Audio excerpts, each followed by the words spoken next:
Hello, and welcome to another Darkest Before Dawn developer vlog. I wanted to share with you guys my completed roof logic that I've created. Spent a few days working on it, about 1,000 lines of code, kind of excited to share. Alright, so I'm just building a structure out here by the water just to demonstrate some of the things I've created. Two things.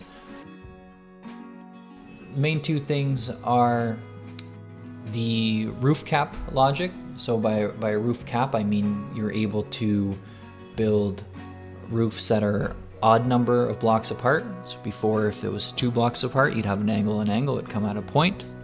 If it's 3 blocks apart, you ran into the issue of, in the middle you needed not just an angle block, but like a triangle block to top off the roof. And you need different kinds of, if there's corners and such.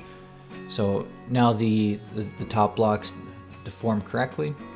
And then another thing I added was these walls that come down from the roof. Say if you didn't want your roof to go around your house in like 360, say, you want it to have like a triangle roof, and then you want it, there's a wall. If the roof detects a wall underneath it, it'll create like a little these little wood boards. You'll see them popping up right now.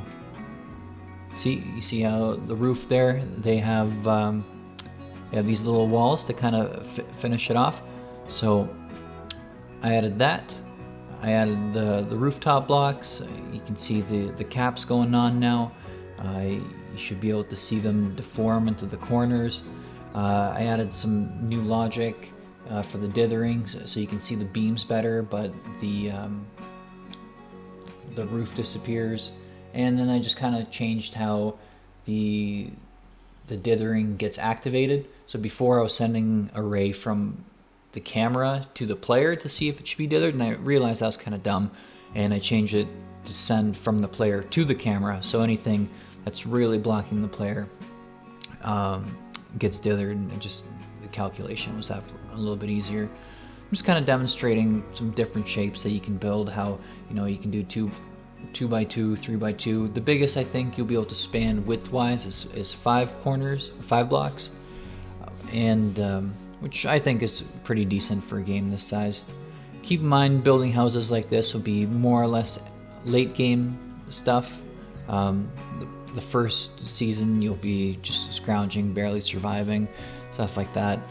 I'm not really going to go through the code here, but just sharing some of the sheer amount of work that went into defining the roof logic to create this. So for my next step, I'll be going back and redoing some of the models, like the chicken coop and the beehive model, and I'll also be working on the floor tiles.